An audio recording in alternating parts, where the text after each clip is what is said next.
लोक जनशक्ति पार्टी की खबरें थमने का नाम नहीं ले रहा है। लग रहा है कि जैसे जैसे दिन बीतते जा रहा है वैसे वैसे लोक जनशक्ति पार्टी का कलह और कह सकते हैं कि बरसों से दबी हुई बातें वह सामने आ रही है। अभी प्रिंस राज का जिस प्रकार से कबूलनामा आया है कि हाँ, हमारा स्वाति पटेल से जो लड़की यह एफआईआर के बाद जो आरोप लगा रही थी उसके साथ हमारा शारीरिक संबंध है, ये एफआईआर की कॉपी भी दिखाई गई है और बताई गई है।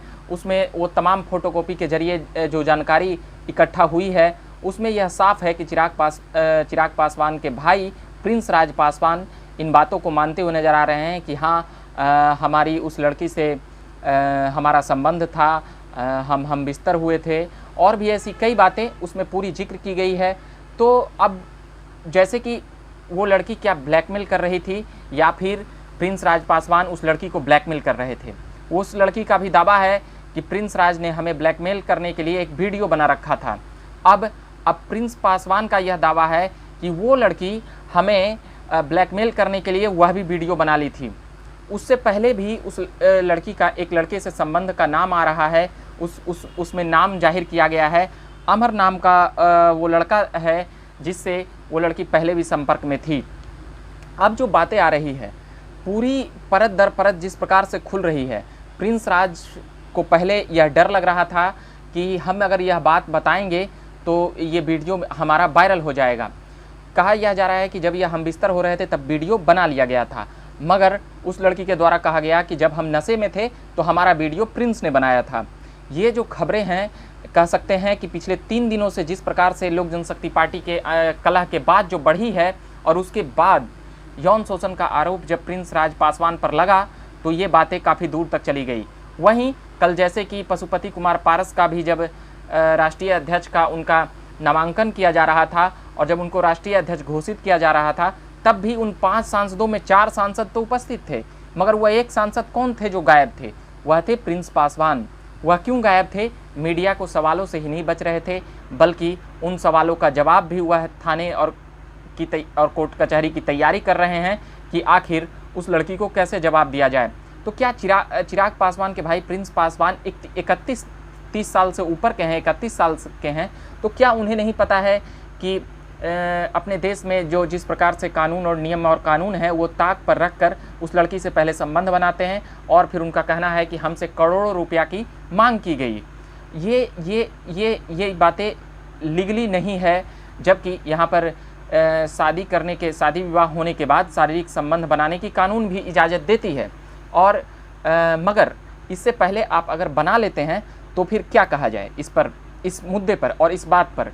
तो दोषी कहीं ना कहीं जब वह हम बिस्तर हो रहे थे, जब वह एक ही बिस्तर पर उन कारनामों को अंजाम दे रहे थे, तो क्या उस वक्त ये बातें प्रिंस राज पासवान को समझ में नहीं आया कि ये बातें फिर बाद में भी जब सामने आएगी तो क्या जवाब दिया जाएगा? वह एक सांसद हैं, मेंबर ऑफ पार्लियामेंट हैं, जब उन्हें परेशानी हो सकती है तो समझ सकते हैं कि आम लोगों को कोई भी कहीं से कैसे ब्लैकमेल करता होगा और उसे कैसा लगता होगा। यह एक सांसद की घटना है। उस लड़की जिस लड़की का वह नाम ले रहे हैं 2019 में वह पार्टी में एंट्री करती हैं, फिर धीरे धीरे संपर्क में आते हैं, 2020 तक ये पूरा खेला चलता है।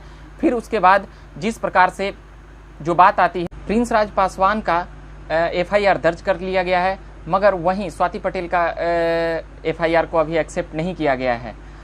मगर जो भी ये खबरें हैं दोनों तरफ से इन बातों को गंभीरता से लिया जाना चाहिए और दोनों को इसमें जांच में कोई ऐसा ना हो कि वो सांसद हैं तो उनके तरफ से सारे मामले सुने जाएंगी और उनके तरफ से नहीं सुना जाएगा। मगर इसमें जो प्रिंस राज पासवान ने जिक्र किया है कि 1 करोड़ रुपए की मांग की गई है और वहीं 2 लाख रुपया अलग अलग टर्म में दिए हैं और यह मामला है पहले प्यार हुआ फिर तकरार हुआ।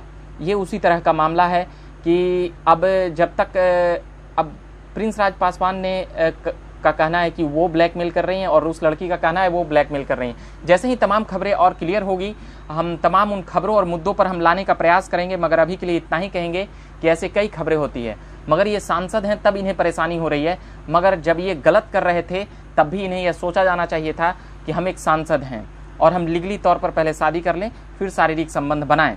मगर ये आजकल जो भी बात है ये धड़ल्ले से चलती है, मगर जब एक सांसद पर यह आरोप आया तो ये बातें मीडिया में आई और ये बातें खुलकर लोगों के सामने आ रही है। तो अभी के लिए हम इतना ही कहेंगे, आप देखते रहिए झकास भारत। हम तमाम एलजेपी के खबरों से जुड़े हुए बात करेंगे और तमाम उन मुद्दों पर बात करेंगे जो बिहार की राजनीति से जुड़ी होगी, और बिहार के अभ्यर्थियों के मुद्दे भी हम लाएंगे। वो तमाम अगले वीडियो में भाग में आप सुनिएगा। अभी के लिए झकास भारत को आपने सब्सक्राइब नहीं किया हो तो कर लीजिएगा और फेसबुक पेज को भी लाइक करिएगा। धन्यवाद।